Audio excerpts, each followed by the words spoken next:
buenas noches, bienvenidos al debut de Ciudadanos, un programa de debate urgente sobre la contingencia a las 11:30 de la noche todos los miércoles. Y vamos a estar, por cierto, aquí conversando con los ciudadanos del panel, pero también con ustedes. Nos interesan mucho sus opiniones a través de las redes sociales. Presentamos de inmediato a nuestros panelistas. Paula Vial, abogada, ex defensora nacional. ¿Cómo estás? Buenas noches. Hola, muy bien. Alberto Mayol, sociólogo, académico, autor de una gran cantidad de libros. Buenas noches, ¿cómo estás? Muy buenas noches. Y Cristóbal Belolio, cientista político, fundador de Red Liberal. Gracias por la invitación. También Jorge Rázuriz, esa es su silla que está reservada para él, se encuentra en Colombia, viéndonos desde allá por motivos de fuerza mayor en el día de hoy. Vamos a partir inmediatamente con la participación de ustedes, porque queremos elegir cuál es la frase más destacada de la semana. Tenemos 3 frases que son candidatas. La primera, que les presentamos ahora, el presidente Piñera hablando de la meningitis.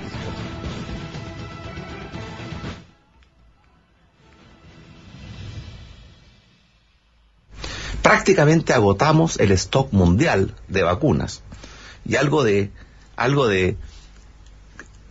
culpa sentimos porque otros países que están teniendo lo mismo van a tener muchas dificultades en adquirir sus vacunas, pero nosotros tenemos que privilegiar sin duda a los niños y a las niñas chilenas. Segunda candidata cuña de la semana, la que vemos ahora. Pedro Sabat, alcalde de Ñuñoa, hablando aquí en CNN Chile sobre Marcelo Bielsa. Yo creo que un argentino que trata al presidente de la República de esa forma, fuera Lago, fuera la Bachelet, fuera el que fuera, hay que echarlo. O sea, por favor, eso lo digo como chileno, no lo digo como alcalde, ¿te fijas? Y no me arrepiento de eso, porque yo creo que de verdad fue un despropósito. O sea, no puede ser que un extranjero venga para acá y se dé las de Kiko Caco, o sea, y además un empleado contratado para representar a la selección chilena.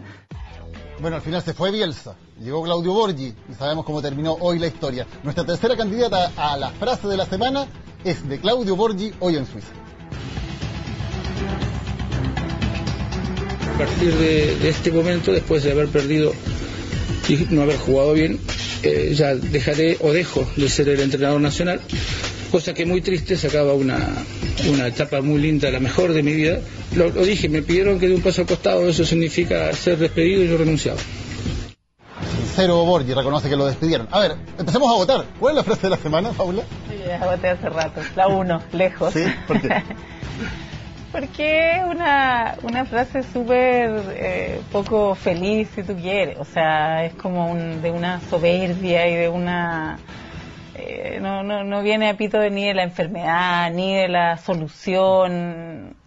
No sé, además, después probablemente vamos a hablar de ese tema, pero la verdad yo creo que todo lo que ha ocurrido con la meningitis y la posible solución al brote ha sido pésimamente manejado. Va a ser tema de conversación. Alberto, ¿por quién votas? También, Piñera. Lo que pasa es que los lapsos de Piñera tienen ese encanto entre el infantilismo, el narcisismo, y en este caso se añade esta cuota de que hay un oculto orgullo porque acabó el stock mundial. Entonces es como otro de sus logros, me parece increíble. ¿Cristóbal? A ver, para que no le echen la culpa de que nosotros reaccionamos tarde también. Sería como el contrapunto. Claro, bueno, sí. No, yo me quedo con la segunda, la de Sabat, porque no es novedad, él ya lo había dicho Claro. antes. Pero me llama la atención que en un contexto donde él quiere transmitir cierta humildad, Sí. por haber escuchado la voz de los ñuñoínos, le duró un poco la contención verbal. Hoy día incluso dijo además que el PS solamente estaba preocupado de arreglar el honor judicial a esta altura, el honor jurídico del PS, porque tenía apellido Allende, su contentora. Entonces también ya está haciendo gala de... No, y le invitó a trabajar en Ñuñoa, pero le invitó a trabajar, dijo, bueno, pero puede ser como veterinaria, podría ayudarnos y qué sé yo, o sea... Ya, tenemos entonces 2 votos para Piñera, 1 voto para Sabat, pero ustedes son mayoría los que están viendo en su casa, así que van a decidir esta votación. Al final del programa vamos a elegir la frase de la semana. Vamos a hablar más adelante de Ñuñoa, también de la meningitis, pero queremos partir el debate con la noticia del momento. Claudio Borghi despedido de la selección chilena. ¿Quién tiene la culpa de esta tremenda crisis que está viviendo el fútbol chileno? O sea, yo creo que hay un error de principio. O sea, primero, cuando tú ya tienes a Borghi, qué sé yo, primero no lo despides estando en Suiza. En segundo lugar, o sea, toda la escena fue construida para el despido, porque ayer los mismos jugadores estaban medio extrañados que hubiesen llegado todos los dirigentes. Una escena súper extraña que habla nuevamente de esta NFP que tiene un muy mal manejo político, pero que al mismo tiempo pretende siempre estar muy metido en política. Un poco lo que dice Sabat, que explicita algo que nosotros teníamos asumido como ciudadanos que no era cierto, pero que de pronto se develó con el caso de Bielsa, y es que las elecciones como patrimonio de los gobiernos. Claro. Y esa explicitación es muy fuerte. Por tanto, si eso es así, ya la salida de Borges también una derrota más para el gobierno, y si eso es así, el Jadwe queda ahí dando bote porque esto no le resuelve nada. Yo no entiendo muy bien qué es lo que están pensando, porque un partido amistoso transformarlo en una nueva inestabilidad. ¿Podemos hacer esa lectura incluso política de lo que pasó hoy? Si eso es así, ya sabemos quién va a ser el entrenador del 2014, ¿no?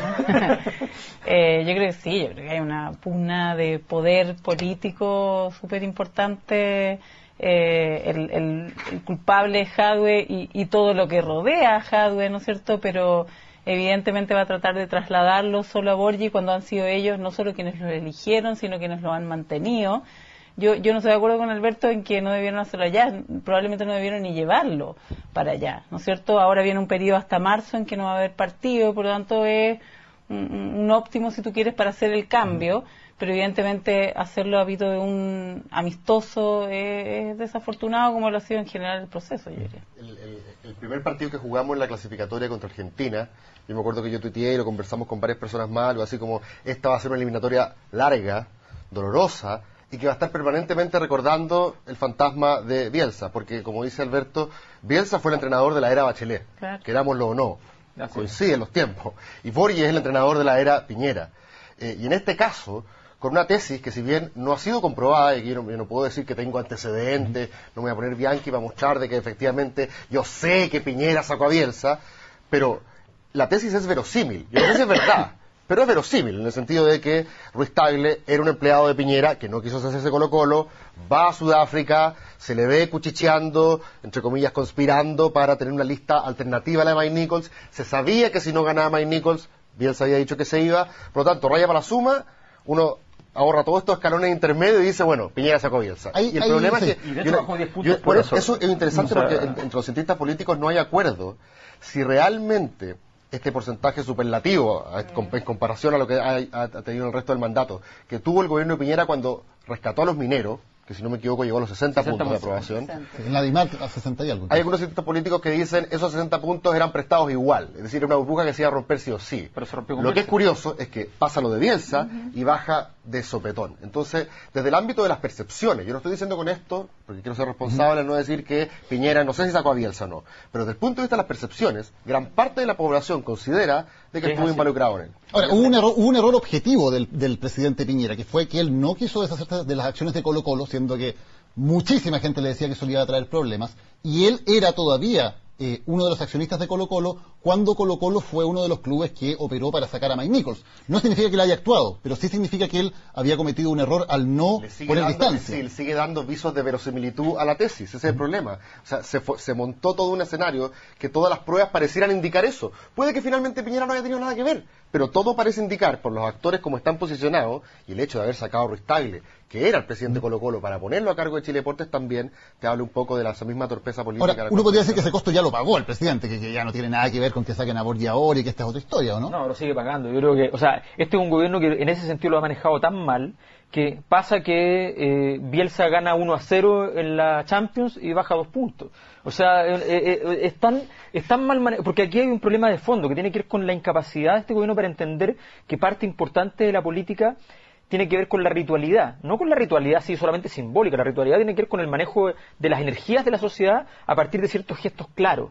Y en ese sentido, el hecho de un Ruiz Tagle que claramente, o sea, no puede ser que además diga, bueno, ahora la selección va a jugar algunos partidos en el Monumental, cuando el presidente del dueño, el Chile Deportes también, o sea, es una situación muy poco manejada, muy poco sobria, y aunque sea razonable, aunque hayan temas de costo, en fin, ahí no se entendió algo profundo que tiene que ver con el hecho, y yo creo que fue muy interesante, porque además el momento de la causalidad es tan evidente, es muy difícil para los ciudadanos ver la causalidad en el gran escenario del poder, y de pronto ver que Bielsa no le da la mano, ¿ya? Y que después lo despiden, es perfecto. O sea, ahí vemos la política y la sorpresa. La superficialidad, yo creo, de los apoyos o de cómo ellos han visto sus apoyos en la realidad. Porque por un lado los 60 puntos de los 33 mineros, ¿no es cierto?, del rescate, en fin, luego ese cae abruptamente por Bielsa, se mantiene, sube, baja, vuelve a bajar porque Bielsa se va, porque se queda, porque gana en España, o sea, en definitiva te muestra que los apoyos o la forma en que el gobierno está leyendo esos apoyos, en la forma en que los está explorando, tienen que ver con pura superficialidad. Ahora, ¿no es también una tremenda injusticia evaluar a un gobierno por lo que va a hacer en una cancha de fútbol? Siento que el gobierno tiene un montón de otras realizaciones que no tienen nada que ver. Evidente, pero son ellos los que lo han planteado de esa manera, lo han enfocado, llevado hacia allá. El problema, Daniel, es que dicen los entendidos que en política, cuando la razón colisiona con la emoción, invariablemente triunfa la emoción. Sin duda. Y por eso me extraña que Osandón, cuando pasea por todos los canales y foros de los medios de comunicación, jugando un poco en analista político, y hace una serie de premisas, bastante obvias por lo demás, y la gente como que lo encuentra un visionario, pero bastante obvia. A este gobierno le fallan los afectos. Tenemos que escoger un candidato más empático, más creíble y más conectado con la ciudadanía. Y yo no sé cómo de repente la conclusión es Alamán, porque lo más probable es que las premisas van para otro lado. Pero bueno, el punto es que se dirigen a él.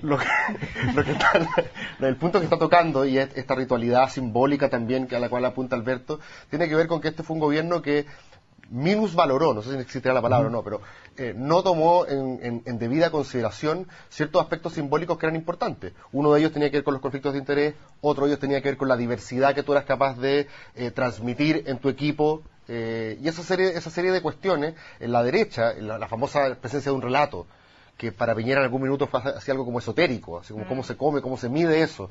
Bueno, esas cosas en política importan y son relevantes.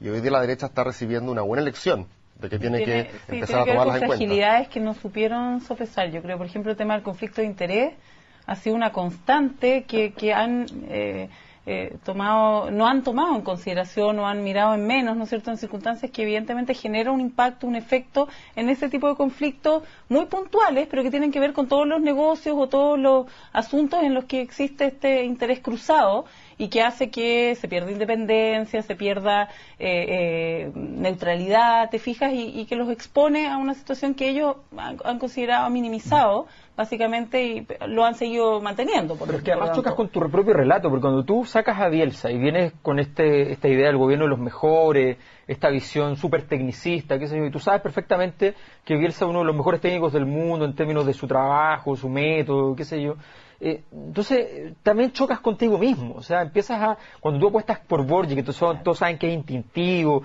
que es un técnico de la emoción, que es un técnico que juega a convencer al jugador de que es el mejor del planeta y meterlo con inflación adentro de la cancha a ver si funciona, digamos. Ahora, no hay ninguna prueba de que el gobierno haya sacado a Bielsa ni que haya puesto a Borgi. Yo quiero ser por lo menos, uno puede, y hago la diferencia, uno puede decir que la tesis es verosímil y que desde el punto de vista de las percepciones claramente le pasó la cuenta. Pero eso no es lo mismo de casarse con la tesis de que efectivamente yo sé que Piñera lo sacó. No. Y efectivamente esto, como tú dices, puede ser injusto. Puede ser injusto desde el punto de vista de que realmente la culpabilidad no debería estar depositada en la moneda. Está bien. Pero el juego de la política, como el juego del fútbol también muchas veces, no va de acuerdo a los estándares de lo que a veces consideramos o no consideramos justo, objetivamente. De hecho, es bien paradójico que Claudio Borgi, que es un hombre bien de izquierda, de alguna manera extraña. Era evidente que Bielsa, cada vez que hablaba, le hacía un cariñito a Bachelet, eso lo vimos varias veces, sí, claro. Y para el gobierno llegó un minuto en el cual, por algo elegí también la cuña de Sabat para hacer la previa, era evidente que para el gobierno todas las puestas en escena que eran con Bielsa se transformaban en pesadillas mediáticas. Bueno, si no vieron la FEAR Sudáfrica, ella instalada junto a la selección, mostrándose permanentemente, ni siquiera a veces por decisión de ella, ¿no es cierto? Y todo eso como cada vez un golpe en contra de Piñera que no estaba allá. Y en serio, uno decía, bueno, si Bachelet promete el regreso del Bielsa antes que Asamblea Constituyente, probablemente hay una adhesión y habrá, espontánea. evidentemente es algo muy obvio y muy grueso, pero ¿habrá algún uso subjetivo o implícito del tema en una eventual campaña presidencial de Bachelet? Yo creo que sí. Yo creo que sí. No sé si desde el punto de vista de traer a Bielsa, pero yo creo que este es un tema que está de trasfondo, o sea, porque finalmente tiene que ver con un gran dolor, o sea, hay un gran dolor de los chilenos, que es una cosa que es terrible que sea por esto, ¿eh? Pero también es interesante porque tiene que ver con el hecho de que el analfabetismo político de los chilenos resulta que justamente en el lugar donde más se depositaba ese analfabetismo, la posibilidad de tapar ese analfabetismo con algo que era el fútbol, de pronto Bielsa lo politiza. Y cuando lo politiza, ¿ya?, los chilenos se transforman interesados en esa escena. Y por tanto, entonces se acabó el fútbol ajeno, o sea, como esta tapadera de un mundo político que detrás operaba, y todos sabemos que operaba, ¿ya?, y que sin embargo podía jugar con impunidad el partido de la selección. Aquí quedó en evidencia y yo creo que para siempre, o sea, es muy difícil volver atrás. Es curioso que uno tanto con Bielsa como con Bachelet ve ese fenómeno de fanatismo que muchas veces uno le perdona todo. Sí. A las personas que ostentan esta categoría. En cambio, a Borgi lo tenemos como siempre en la mira. Se cae una vez y chao. Y la relación con Piñera es un poco parecida también. ¿Sí? Es decir, estamos midiendo si efectivamente su promesa del gobierno de la excelencia, ¿no?, de la nueva forma de gobernar, está permanentemente midiéndose para ver si cumplió o no cumplió la excelencia. A Bachelet y a Bielsa, en cierto sentido, se les perdonaba todo en su categoría de ídolo. Yo escuché una vez algo que me llamó la atención. Decían, bueno, si Bielsa y Bachelet terminan siendo una pareja, forman la primera monarquía en Chile. O sea, su hijo claramente es el ungido y ahí comienza. El peronismo. Y ahí se acaba la discusión. Cambiamos una democracia por una monarquía hereditaria. Bachelet va para Perón en todo caso, ¿eh? Oye, y aparte del tema... Bueno, Daniel escribió también una columna acerca del peronismo a la chilena, que un poco esta Bachelet donde todos cabían. Sí. Claro. Obviamente aquí las opiniones dan para todo, y también ustedes están opinando a través de la pantalla de Ciudadanos, a través del Twitter, el Twitter del Gato Ciudadanos, #Ciudadanos. Así que esas opiniones también importan y también las vamos a estar reflejando aquí en la pantalla y leyendo algunas de ellas que están apareciendo aquí para que ustedes las vean. Álvaro Neira, por ejemplo. Me falla aquí me faltan unos lentes, ¿eh? Bien tener a Paula Vial en Ciudadanos de CNN Chile, un piropo para Paula. M. Gómez, ¿qué nos dice? Una pena, nuevamente se rompe un proceso. Que estaba solo un punto. Y toda una rueda por jugar. El análisis más futbolístico. ¿Y tenemos otra opinión ahí? Buenos puntos de vista y análisis de la salida de Borgi aquí en Ciudadanos de CNN Chile. Hay muchas opiniones, algunas de ellas las vamos a estar poniendo en pantalla. Hay otra arista también que no tiene que ver con la política en el tema de la selección, sino que tiene que ver más bien como en la selección como un producto, ¿no es cierto? Es evidentemente un gran negocio y da la impresión de que también tenía una imagen muy fuerte, una imagen de una especie de cosa ejemplar que tenía la selección. ¿Se pierde eso también? ¿Se rompe con lo que ha pasado en los últimos años? Yo creo que desde que llega Borgi un poco se banaliza, desafortunadamente para él un poco la imagen que proyecta. Bielsa era la seriedad, el proceso, el esfuerzo, el cerebro también, ¿no es cierto? Y Borgi era el parrillero, que pobre, a lo mejor en realidad tampoco es tan así, es más emocional, tal vez como decía Alberto, ¿no es cierto? Pero había un poco esa imagen. Y eso tiene como resultado efectivamente que incluso como negocio, ¿no es cierto?, vaya decreciendo. Hay mucha menos confianza, hay mucha más indignación. Las derrotas de Bielsa son dramas. Las de Borgi son fracasos, son enojo, ¿no es cierto? Entonces, yo creo que tiene un impacto incluso como negocio, pensándolo en negocio país, por ejemplo, súper evidente y a la baja. Sí, yo no sé además cuál habrá sido el rol de los auspiciadores para decirle al señor Jaude, Segovia y compañía que hasta aquí no va a llegar a Borgi, porque son ellos los que están perdiendo también millones si es que nos damos cuenta a 4 fechas del final que ya estamos eliminados. Y bueno, se acabó la selección. Y ese final de la eliminatoria, cuando uno ya está fuera, no va al Mundial, significa pérdidas millonarias también. No quiero ponerme solamente a analizar los fríos números, pero para los auspiciadores de la selección, acordémonos que la NFP es un organismo privado, es decir, un organismo que no depende del Estado y por lo tanto también tiene sus códigos y sus criterios para tomar decisiones. Y de reparte utilidad a sus socios. Ahora, pero tiene un impacto mucho mayor. El fútbol es evidentemente el deporte más masivo, más popular. Pero en la medida que a ese deporte le va bien, hay mucho más interés en que al resto también le vaya bien, hay más espacios probablemente. Tenemos que ir avanzando a otros temas, tenemos que hablar de Ñuñoa, de lo que ha pasado en toda esta polémica por las elecciones municipales. Antes, una breve pausa y ya volvemos con el tema de Ñuñoa aquí en Ciudadanos.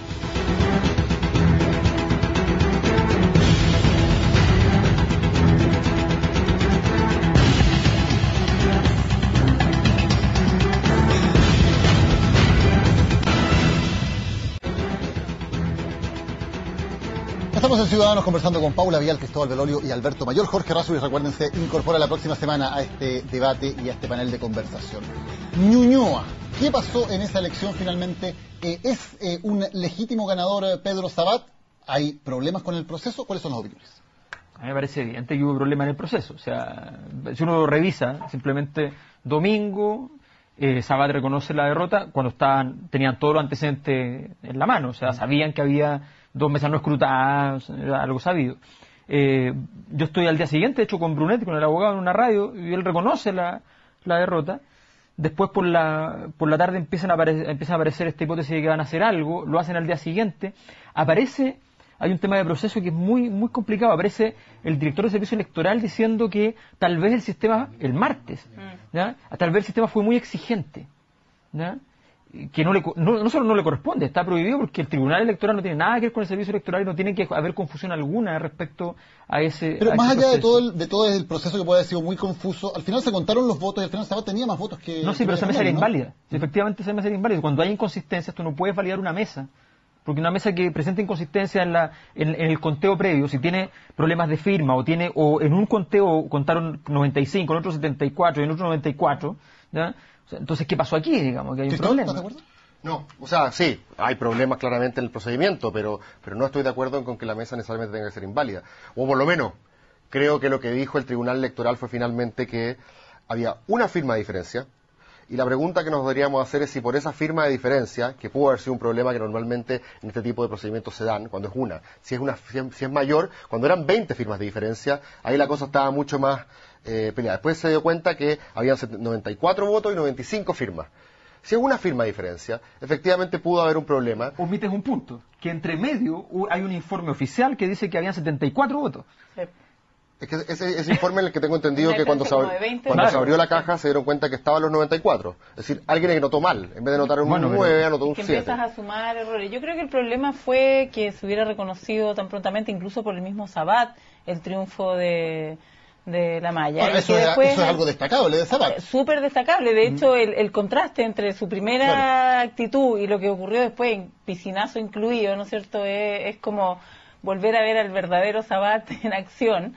Pero yo creo que el problema, bueno, desde luego siento que es una pérdida absoluta para el sistema en general. Lo que más se destacó post elecciones era el nivel alto de abstención, que había que encantar a los electores, y que es lo primero que se hace, casi con el acuerdo de todos los participantes, ¿no es cierto?, es mostrar que esto es una cuestión que se arregla por secretaría, que está lleno de mañas pequeñas, ¿no es cierto?, que la pelea hay que darla hasta por el último, con el último resquicio. Entonces, finalmente, lo rescatable que podría haber sido una pelea tan ajustada de mi voto vale, es necesario que yo vaya, porque puede significar que si yo no voy, gane uno o gane el otro, termina siendo una cuestión en que parece que tu voto en realidad no es tan importante, porque finalmente se arregla por otro lado, por secretaría. Y yo creo que es una pérdida para la elección. Es que lo que pasa es que tenemos dos maneras de verlo. Y esto, lo que yo he notado aquí es que ambas partes, sin distinción, podrían perfectamente haber ocupado el argumento de la contraparte si es que la situación hubiera sido distinta. Es decir, si es que hubiera sido todo al revés, probablemente habría sido el Partido Socialista el que dijera, oye, pero si esa mesa vale, ahí hay 95 voluntades ciudadanas expresadas. Sí, pero eso es especulación. Tú no sabes si eso es así, porque finalmente hubo un reconocimiento de triunfo, que luego se buscó, es como si hubieran dicho, Sabat fregó este cuento porque se lo reconoció y ahora busquemos cómo hacer que ese reconocimiento si tú hubieras perdido no por 13 votos y alguien te hubiera dicho de que hay una mesa que se anuló por un problema o desajuste entre firmas y votos, ¿tú no habrías pedido que esa firma se contara? Reconocer. O sea, tú tienes además que el día domingo ya sabías todo. Sabías que habían 2 mesas. Tengo entendido que esa información se dio después. No, el domingo se sabía, el sistema arrojó inmediatamente que habían 2 mesas. A Sabat le avisaron que la había perdido. Él reconoció la derrota. Después René le dijo, espérate un poquito, esto todavía no está terminado. Que de hecho pareció lo que pasó hoy día. Maya Fernández renunció a su cargo de concejal y lo dijo explícitamente que estaba pensando en una parlamentaria, y el PS fue a su casa y le dijo, espérese un poquito, nosotros todavía tenemos acciones a seguir. Es decir, yo creo que en estas cosas muchos de nosotros nos gusta, y porque bueno, nos dedicamos un poco a eso, a ver de ajo el agua, a buscar teorías conspirativas.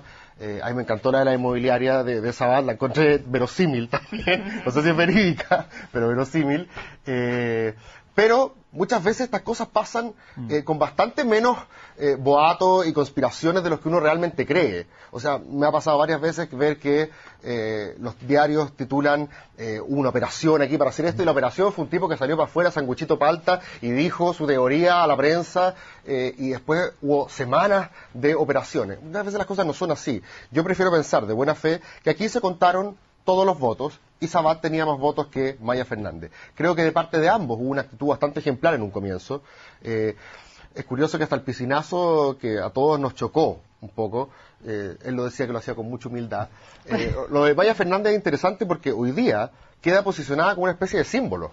Ahora, pero ¿qué les parece la actitud de Maya Fernández hoy? Porque ella no está reconociendo su derrota. No está reconociendo necesariamente la derrota, pero independiente de eso, ella en su Twitter puso, ya hoy día yo no soy la alcaldesa, claro, pero según dice, el tribunal dice que yo no soy, no diciendo perdí, sino que el tribunal dice, y de hecho no la ha reconocido. Porque no le puede quitar piso al PS, que todavía tiene una acción legítima que jugar. Yo no sé cómo le va a ir. Eso no... Yo no creo que esté dentro de la legalidad de esa acción. O sea, ¿no? Pero el tema es el siguiente. O sea, primero el PS, hay algo que nos ha dicho prácticamente, aunque es evidente, el manejo de la situación del PS fue catastrófico. O sea, la estrategia de la semana anterior, donde el PS establece que efectivamente vayan a contar los votos, ¿ya? Y suma mesas, incluso dice, pero contemos también tal y cual, ¿ya? Y valida con eso la elección. Brunetta es algo muy astuto, que es transformar esa escena en que transmitan a los medios de comunicación, por favor, para que se transforme efectivamente en la elección, transmitida en vivo, toda la transparencia, efectivamente, a sabiendas de que habían 30 votos más. El PS no sabía que en esa mesa habían 30 votos más, o sea, ni siquiera tenían el dato, no habían trabajado bien, ¿no? Y entonces se encuentran con el asunto de que la mesa efectivamente tenía los votos que decía Renovación Nacional más, y ahí salen entonces a decir, no, la mesa siempre fue nula. Entonces, objetivamente hay un problema de manejo. Ellos nunca debieron dar esa pasada, nunca debieron permitir que se volviera a contar una mesa que no debió haberse contado, como no se hizo al inicio. Había un vocal entonces, que le sopló a RN, un vocal que había estado en esa mesa, que estuvo en el conteo, sí, un apoderado, y dijo, oye, a mí me consta que aquí Sabat no sacó 41, sacó 61. Ahora, estamos hablando de una pelea que se ganó por esto. Pero es que eso es lo tremendo, esa es la pequeñez, ¿te fijas? Y eso es lo que yo creo que es un mensaje equívoco, un mensaje o muy negativo. Pero no hubiera sido también un mal mensaje decir, esta mesa no cuenta. ¿No eres el peor de los mensajes decir los ciudadanos de esta mesa es nulo? No, porque eso es la regla. Tú tienes que votar conforme a determinadas normas. No, pero no es culpa de los votantes. No es culpa de los votantes que se hubiera eventualmente anulado el Depende de la irregularidad, claro, en ese caso a lo mejor no lo era, pero básicamente lo que es relevante es que hay una instancia en la que se van cumpliendo ciertas normas. En la medida que esas están correctas, adecuadas, ya hay un pronunciamiento oficial que dice, esta es la ganadora, después ya empieza a ser un tema de pequeñez. Yo no discuto... En un comienzo esa mesa no se contó porque realmente habían 20 votos de diferencia entre las firmas y los votos. La sacamos. RN dijo, no, aquí esto no es así, aquí están los mismos votos que la firma, y había una diferencia final de un voto de firma, se contó de nuevo. Puede ser un condoro el vocal cuando lo anotó, cuando lo sumó, quién sabe. El punto es que RN finalmente tenía razón en su tesis, de que estaban los votos ahí, y Sabat tenía 20 votos más. Ahora que ya se contaron todos los votos, ¿está dañando la democracia la actitud de Maya Fernández de no reconocer y decir, perdí? No, yo creo que si ellos tienen tal como Sabat, si reconoce y se desdice, ya, me parece que simplemente le quita un espaldarazo a una lógica institucional en la cual si yo reconozco, después no sabemos qué va a pasar. Más allá de eso, yo creo que efectivamente, obviamente recurrir a todas las instancias existentes es algo legítimo. Me parece en todo caso que la conducta en general, o sea, a mí me llama la atención que por ejemplo se esté repitiendo en 2 comunas del norte. En 3 de hecho, Coyhaique, Camiña y Colchane. Por acarreo de votos, en circunstancias que además la tesis del acarreo de votos, a menos que haya habido, no sé si la información indica que hay pruebas, hay evidencia más allá de la suma. A ver, te quiero interrumpir solamente un minuto, terminas de inmediato la idea para leer algunos de los mails que están llegando, de los Twitter a través de el hashtag Ciudadanos. Pablo Rebolledo, por ejemplo, nos dice, en lo formal y objetivo ganó Sabat, en lo material y subjetivo la ganadora es Maya. Eso es interesante. León, periodista, dice, ¿también es culpa de Piñera que no ganara Maya Fernández? Se pasaron. No sé si dijimos eso, ¿no? Me imagino que es a raíz de la conversación anterior sobre Piñera y el fútbol. El comentario. Fernando Kasmar dice, una burla, las elecciones deben ser como el fútbol, todo termina el mismo día del escrutinio. ¿Estás terminando la idea, Alberto, sobre...? Sí, no, muy simple. Yo creo que es bien interesante que haya habido una repetición de elecciones, ¿ya?, donde hay un tema de acarreo de votos que se da en muchas otras comunas. O sea, de hecho, además, incluso explícitamente, hay muchas comunas en Santiago donde personas se inscribieron en otro lado para ir a sacar a alguien. O sea, es lo mismo, hay más electores. Además, es muy curioso que se anulan las elecciones por algo que se sabía desde antes, porque el padrón lo conocíamos meses antes. Exactamente. Entonces es muy raro que después de que se conocen los resultados, el tribunal diga, hubo un problema en el padrón me anterior. Pregunto que si eso se incluía a Salvador Allende. Claro, pero si se repite la elección en el norte por eso, ¿ya?, y frente a una situación donde hay un compromiso de fe pública tan importante como lo que aconteció en Ñuñoa, con una elección muy apretada, ¿ya?, que a mí me parecía lo más saludable, porque nadie sabe qué habría pasado, ¿eh? Objetivamente hay tesis que dicen que ahora iría más gente de Sabata a votar por él, hay otros que dicen que votaría más gente por Maya Fernández, no se sabe. Me parecía lo más saludable, efectivamente, haber generado una reiteración de la elección. Una pregunta, vistos todos los problemas que ha habido en el proceso electoral, ¿cómo se arreglan esos problemas pensando que tenemos primarias legales ya en el mes de junio? ¿Qué debería hacerse hoy para que el proceso funcionara la próxima vez? El caso de Ñuñoa es particular, la diferencia de votos es muy estrecha. Yo creo que lo más complejo que se dio, porque permitió muchas dudas durante los días siguientes, es ese desfase enorme que hubo entre el conteo de alcalde y concejales. Porque pasaban 24 horas, 48 horas, 72, y había 1 millón de votos de diferencia. Yo creo que ahí hay un problema mayor. Pero yo quiero hacer, no sé si tengo la posibilidad de hacer un punto respecto de lo que dijo el tuitero. El ciudadano aquel. El ciudadano que dijo que en lo formal el ganador era Sabat, pero en lo sustantivo, algo así, era en lo subjetivo. En lo material, en lo subjetivo. Era Maya Fernández. Yo recordaba el otro día que si ustedes todos seguramente vieron la primera película de Rocky, la que ganó el Oscar, vamos, para darle un poco más de pelo, nadie daba un peso por Rocky. Las apuestas decían que no le podía ganar a Apollo Creed, que era el campeón defensor del título. Decían que tenía una posibilidad en 1 millón de ganarle y una posibilidad en 50 de durar más de 3 asaltos. Y finalmente todos vieron la película, dura los 15 asaltos y pierde por puntos. Bueno, Maya Fernández, perdóname que no, hoy día todos nos sorprendemos de este resultado, pero nadie le ponía ficha desde el punto de vista electoral. Nadie. Se sabía que José Farrasúrez podía hacer una batalla competitiva con la B, e incluso en menor medida Carlos Toá con Salaquet. Pero el caso de Maya Fernández es interesante porque hoy día se transforma en una figura política que desde el punto de vista de la renovación de la centroizquierda, de la mística para un grupo importante, no solo de Ñuñoa, sino de Chile, se transforma en un personaje de cierta proyección que hoy día podría perfectamente ser candidata a diputada en un distrito donde Burgos ya no va. Por lo tanto, es interesante la posición expectante en la que queda ella. O sea, el PS fue muy claro en la estrategia que está tomando, que me parece que es una estrategia más formal de tratar de recurrir con abogados, pero en realidad tienen clarísimo que ya el asunto está cerrado y simplemente están haciendo la jugada porque así terminan con esta historia en la cual Maya Fernández queda instalada para la... Hablemos a nivel nacional, tenemos problemas de información, tuvimos problemas de recuento de votos, tuvimos problemas con el padrón. ¿Cómo podemos...? Con el software. Tuvimos problemas por todos lados. ¿Cómo se soluciona esto? Porque en verdad es preocupante lo que va a pasar en las primarias en junio y en las presidenciales en noviembre. ¿Hay alguna solución relativamente práctica para lo que pasa es que, ¿sabes? Yo creo que el punto es más profundo incluso.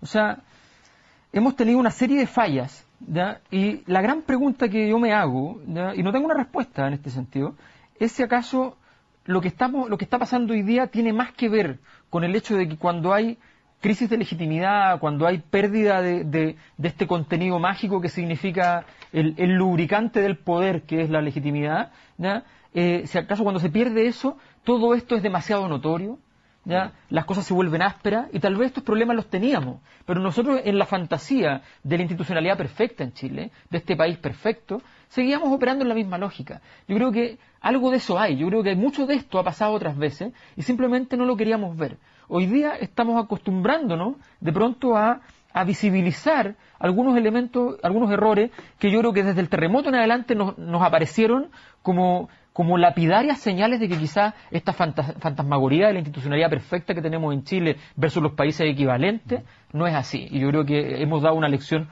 muy triste en ese sentido. Hay una cuestión que es importante considerar. Antes teníamos un padrón archiconocido.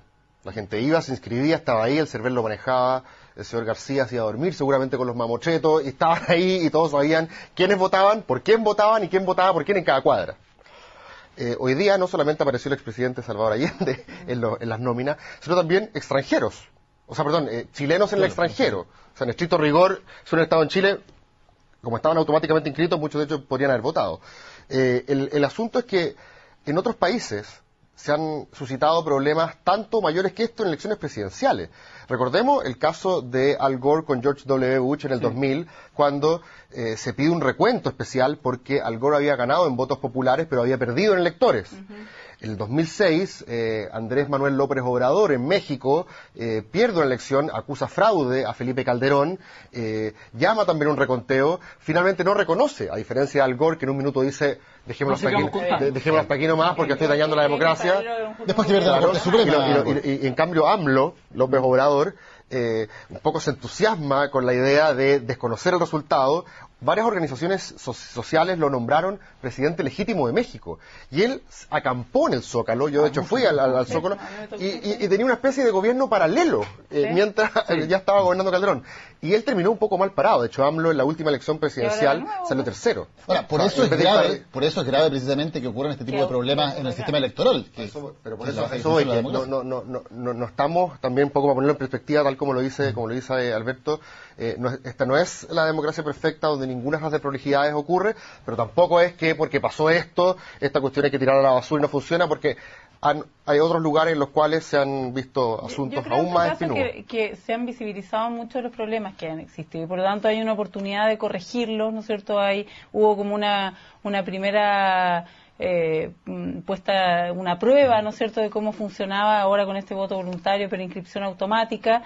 Hay un tiempo y un espacio para perfeccionar todos esos errores que se vislumbraron, pero además también consciente de que efectivamente va a haber desde ahora en más probablemente mucha menos votación, ¿no es cierto?, muchos de estos errores que se van a tratar de solucionar pero que van a volver a repetirse, y por lo tanto sí, yo creo que el resultado es que no vamos a poder tener un sistema perfecto que no tenga vicios, que no tenga alguna el sistema electrónico. Hay muchos que dicen todo esto se ahorra si tenía el sistema de voto electrónico como en Brasil o en Estados Unidos, donde tú una especie como de cajero automático donde tú apretas. Bueno, hubo casos de gente que le sacó fotos al Red Bank electoral y apretaba Obama y le marcaba Romney, que de hecho era una talla de Homero Simpson que marcaba Obama y le salía McCain hace unos años atrás. Entonces, incluso con escenarios de voto electrónico también podemos acusar Tongo de que alguien hackeó, manipuló el sistema. Siempre va a haber espacio para eso. Vamos a hacer una pausa en Ciudadanos y luego seguimos con sus opiniones a través de Twitter y también con un nuevo tema de conversación. ¿Qué está pasando con la campaña de meningitis que está llevando adelante el gobierno, esta campaña de vacunación masiva? Será tema de conversación aquí en Ciudadanos.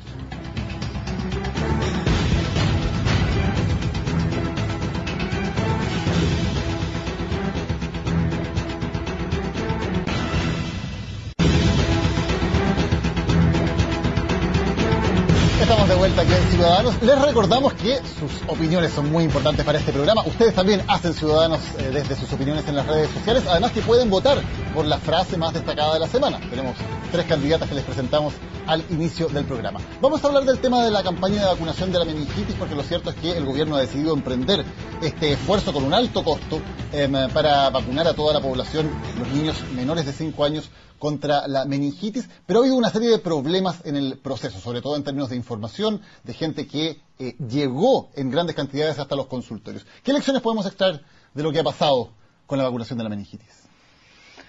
Que cuando se trata de información tan delicada tú tienes que programar, tienes que planificar, no puedes improvisar, que el caos que se generó era bastante advertible, bastante anticipable, ¿no es cierto?, porque se trata de la salud de hijos chicos más encima.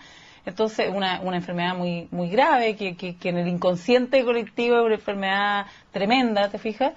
Entonces, creo que lo que ha ocurrido era absolutamente, como digo, advertible, pero además se fue magnificando a medida que este caos se fue alimentando de los desórdenes de vocerías y de comunicacionales, ¿no es cierto?, del gobierno. O sea, por un lado, no hablaba solo uno, sino que hablaban varios, se contradecían.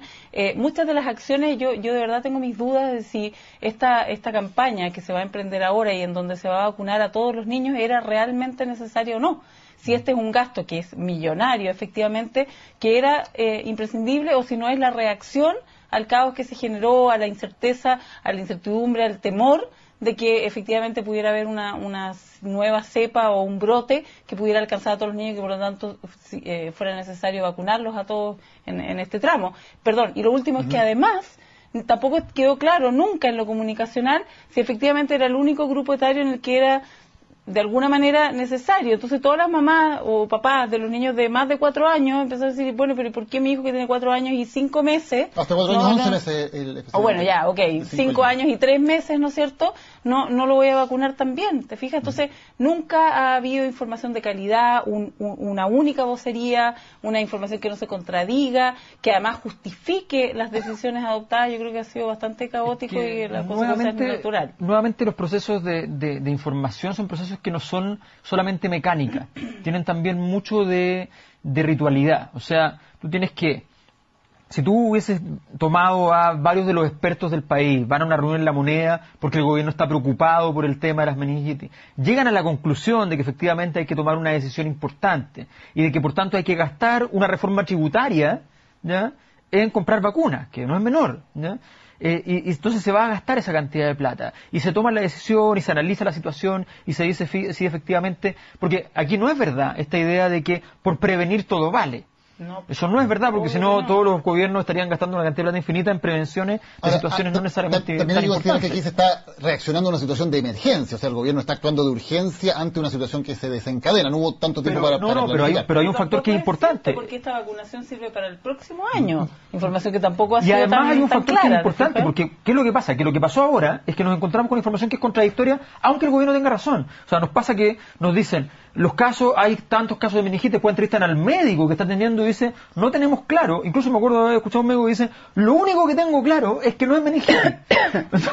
Entonces, cuando tú te enfrentas a eso, ¿ya?, la verdad es que es bien complicado porque tú no puedes tener ese tipo de distorsiones en el mensaje, ni puedes generar una alarma pública, porque esto si no es lo mismo que cuando hubo las famosas evacuaciones, ¿ya?, que hacían, o sea, si no existirían las películas de Hollywood donde el alcalde o el presidente está tan preocupado por evacuar y dice, no podemos tomar la decisión apresuradamente porque si no es cosa de evacuar y así salgan todos. Todas las veces, finalmente la gente no va a evacuar, la gente no se va a vacunar, obviamente claro, genera un contraefecto.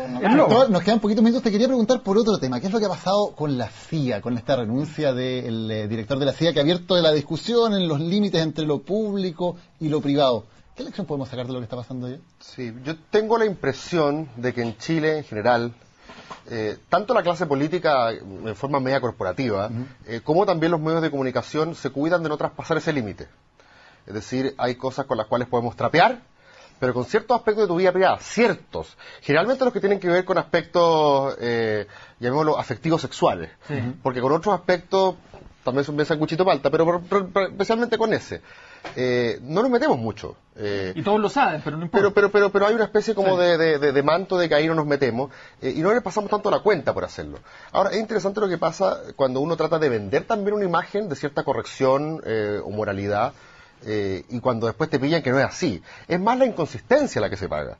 Y en el caso de lo que pasó con Clinton también, que uno dice, bueno, ¿y cómo se mantuvo en el poder un tipo que fue infiel públicamente? Si a los gringos les importa tanto entonces el asunto de la fidelidad, de nuevo, no es tanto la fidelidad, sino es que en un comienzo dijo, no, yo no hice nada, y después tuvo que pedir perdón. Pero fíjate que el caso de Clinton se transformó al revés. Le hizo bien, porque hasta ese instante él era considerado mamón, ¿ya?, dominado por la mujer, ¿ya?, y resulta que después de eso queda transformado en un macho. Lo que es interesante es que lo que es interesante es que al principio la gente lo quería linchar porque él mintió. O sea, Levinsky estaba diciendo, sí, este tipo tuvo sexo conmigo, y él decía no.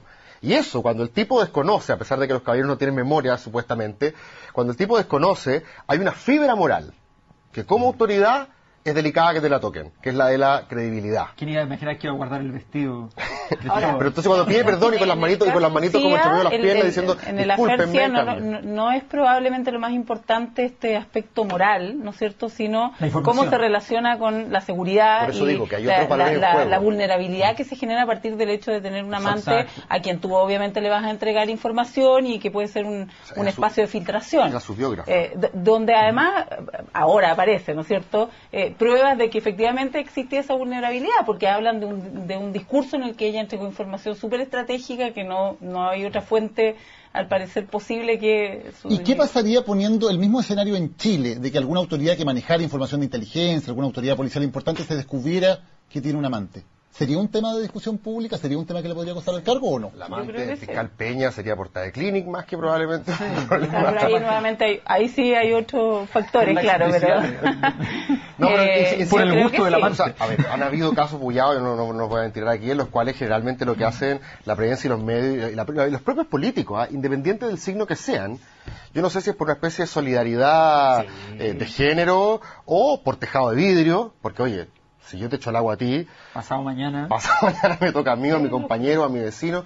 Generalmente todo como eso queda en un ámbito secundario. Pero insisto, más que el problema de la infidelidad en cuanto tal, son los otros valores que están involucrados. En el caso del norteamericano, la seguridad o la mentira o la inconsistencia. Cuando te vendes como un hombre de familia y resulta que después te das cuenta que... Los típicos ejemplos del homosexual o el homofóbico, ¿no es cierto?, que termina siendo homosexual. Probablemente el problema no es que sea homosexual, una sociedad como la americana donde en teoría es un tema superado, ¿no es cierto? El problema es que él se ha mostrado toda su vida con un norte, una lucha muy particular, ¿no es cierto?, que traiciona desde su privacidad.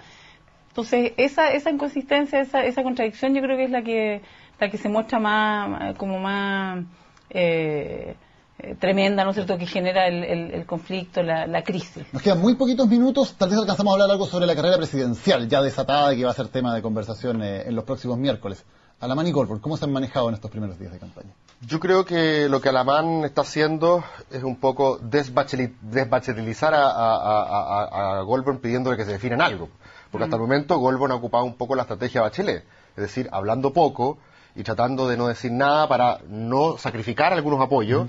Y lo que le está pidiendo a Alamán es, bueno, defínete, dime qué opináis en esto. Alamán se ha definido mucho. Yo creo que él ha estado muy jugado en muchas cosas, ha ido mucho en contra de Bachelet, de manera muy educada, muy real, pero ha tenido afirmaciones que a mí me han sorprendido en la contundencia y en contra de Bachelet, y efectivamente ha enfrentado mucho a Goldberg y le ha pedido, le ha exigido. Cada uno buscando su fortaleza, entonces, un poco en lo que pasa es que desde el punto de vista programático, yo creo que es ingenuo aquel que cree que en la derecha vamos a ver una especie de debate de ideas. Yo creo que en la derecha, y eso está más o menos claro a esta altura, lo que vamos a ver es un contraste entre trayectorias personales e historias distintas. El político de toda la vida, con experiencia, el estadista, versus este personaje que viene desde Maipú, es capaz de superar las adversidades del destino y logra ser un rutilante empresario y le gana la vida, por así decirlo, este discurso meritocrático. Hoy día ya sería bastante absurdo que dijera que es de clase media, pero por último puede decir, más que muchos otros que comparten ese gabinete, que partió en un origen donde muchos chilenos se ven reflejados. El caso de Alamán es bastante más complejo que él diga que es de clase media, a pesar de que creo que está repitiendo ese guión medio tragicómico. Ciudadanos, tenemos ganador de la frase de la semana. Vamos a ver qué es lo que votó nuestro público, a ver si estuvieron de acuerdo con el voto que se dio aquí en el estudio. A ver los resultados. Ese 32% es para... No, Piñera, mira. Sí, Piñera ganó. Claudio Borghi, 32%. 45% Sebastián Piñera y 23% Pedro Sabat. Voy a impugnarla porque están cambiadas. Vamos a impugnar la votación de la mesa aquí. Pero no, entonces la frase de Sebastián Piñera es la ganadora como la frase de la semana en este primer Ciudadano. Les queremos agradecer muchísimo por su sintonía, por habernos acompañado, por haber comentado en las redes sociales, por haber votado también. Y la próxima semana nos volvemos a juntar el miércoles a las 11:30 de la noche con, ahora sí, panel completo, incluido Jorge Rasperis, con todos los ciudadanos. Muchísimas gracias, muy buenas noches. Los dejamos con la frase ganadora en la despedida.